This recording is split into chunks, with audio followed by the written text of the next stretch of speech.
Hey everybody, welcome back to my channel. I want to talk today about writing in books because I do it and I know a lot of people find it disgusting and gross. It's an agonizing thought to most bookworms. And I can relate to that because for a very, very long time I was like that. I didn't even think like writing in your books was not a thing. If you did that, you were not a true reader. And like dog-earing pages were just out of the equation. Bending the book too much. I wouldn't really let people borrow my books because I had a very specific way I wanted the books to be open, and people didn't follow those ways. I don't want the spine to be broken, and with that aspect I still am kind of like that because I cherish spines. Spines are some of my like of the physical book. Spines are probably my favorite part of a book. So there are still some guidelines, especially with paperbacks for most of my books. But it is a whole lot more dumbed down now because now I also write in my books, and I would also like my books to show some age. I saw videos one time where someone made the point that they want to have their book collection forever, and by the time they reach their old age, they don't want their books to be looking brand new and perfect still. They want to see the age through the books. I mean, you like how old books look and smell. I started to realize that I kind of wanted my books to end up like that. I guess I just thought that it would just randomly happen at one point. They would be perfectly new, and then they would start looking like old books, and it would be great. But then I realized that's not how it works, dummy. So I kind of started treating my books with a little less respect, and then I read this this essay about writing in books, and I started thinking, oh, maybe I should write in books. Ultimately, I did decide to do this because just the essay convinced me. It pointed out some things that I feel like are true. Just so you guys can get an idea of some of the things that this guy said in his essay, I'll read to you some of my favorite quotes, but I'll also leave a link down in the description below to the essay so you can read the whole thing if you want.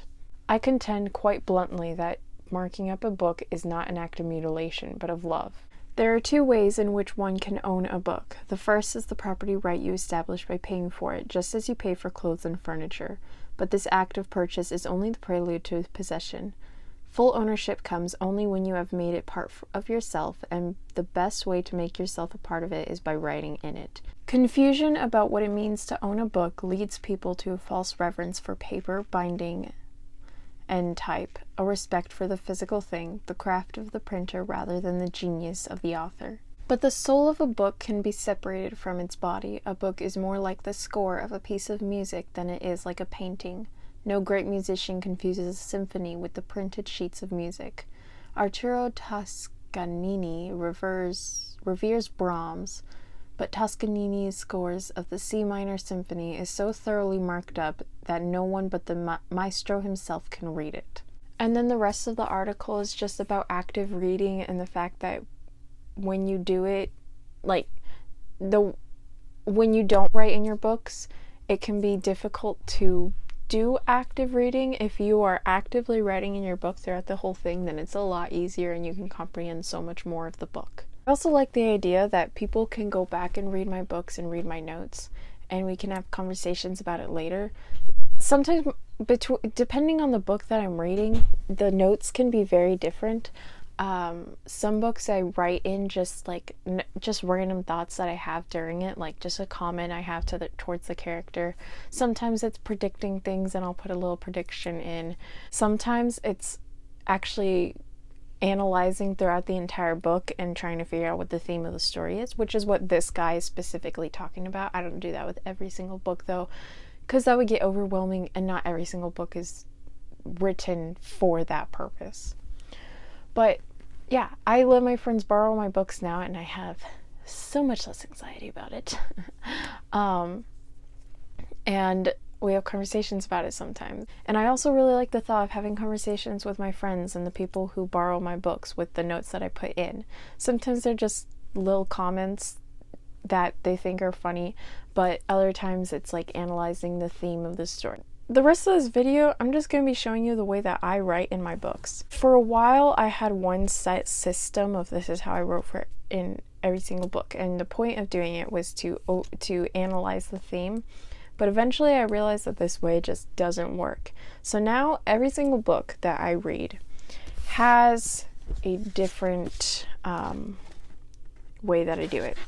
So I open up to the end page here, and I leave the date that I started and then the date that I finished, and then I put 5 stars here, and by the end I'll fill in what stars I gave it. And then underneath the stars I'll be writing down how I'm taking my notes.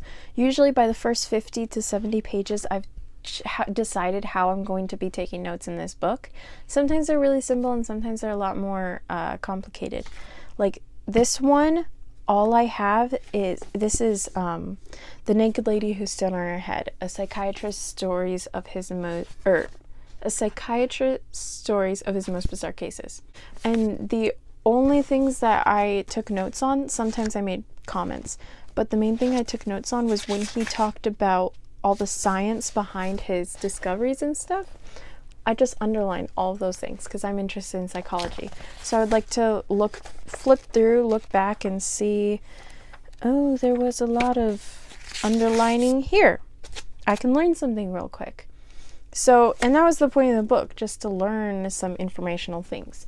That's typically what I do for a nonfiction book. Nonfiction books usually stay the same. I just underline the new things that I'm learning, so that later I can flip through and learn them again, because most of the time I forget them.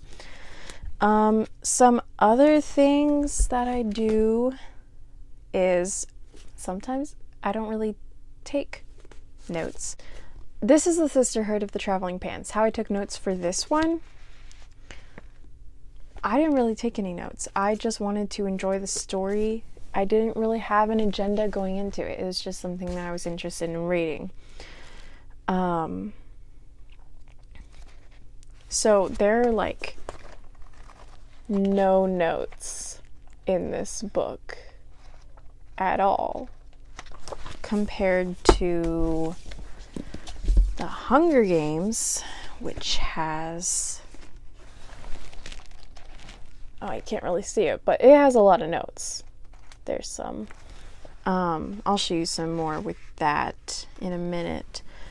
But so basically, I didn't do anything for The Sister of the Traveling Pants, and I have a few more books like that. Another way that I like to take notes in my books is by analyzing them. One series I did this with was The Hunger Games. Okay, you couldn't see many of the notes when I just showed you, but there's something. I just analyzed like every single thing, and oh my gosh, I found so many things doing this. It was a lot. I think a lot of people read The Hunger Games for its entertainment aspect and don't pay attention to a lot of the details that are actually in it. There were a lot.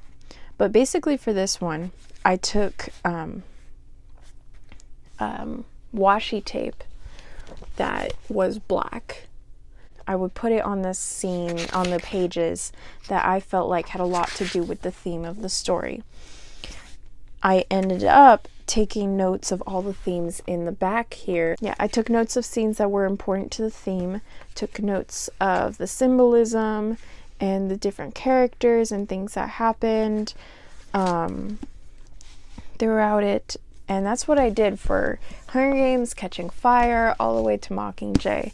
And I ended up bringing it all together so that by the end of Mockingjay, I had a whole half page on what this story was about. That was a lot of fun. You can't do that with every single series though, or book. It has to be one that's meant for this, and The Hunger Games is definitely meant for it. Another thing is, like, classics, they're meant to be analyzed, obviously, most of them. But most of the time I don't analyze classics. I usually wait for the first time or the second time I read it. Like Les Miserables, I've only read this once. I'm definitely reading it again. But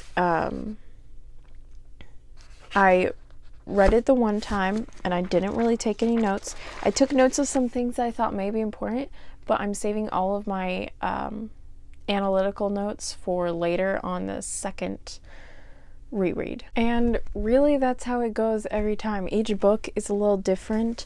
Every last word, I took my favorite quotes, I highlighted in yellow. There's poems in these books, so every poem or every page that had a poem, I ended up folding the top corner so that I could later find the poem. I folded my favorite scenes so I could find them. And this was just because I really enjoyed this book and it was so rich, and I wanted to be able to go back and reread these things that I loved so much about it. So it didn't need to be analyzed as much as The Hunger Games. It didn't really need to be analyzed at all, but there were definitely things that I wanted to keep track of because I could tell that this story would end up being a really good one. That's just how I write in books, and I would encourage other people to write in books also, even if you don't analyze things at all. It just keeps your mind active while you're doing it, and you can also remember the things that happens in this story a lot better. It's really cool. That's all I really wanted to talk about today. Also, if you've noticed, I've changed my bookshelf. I mean, I'm not going to explain the whole thing, but there were reasons I had to move my entire bookcase out to the garage and then reorganize my bookshelf. So now it's reorganized.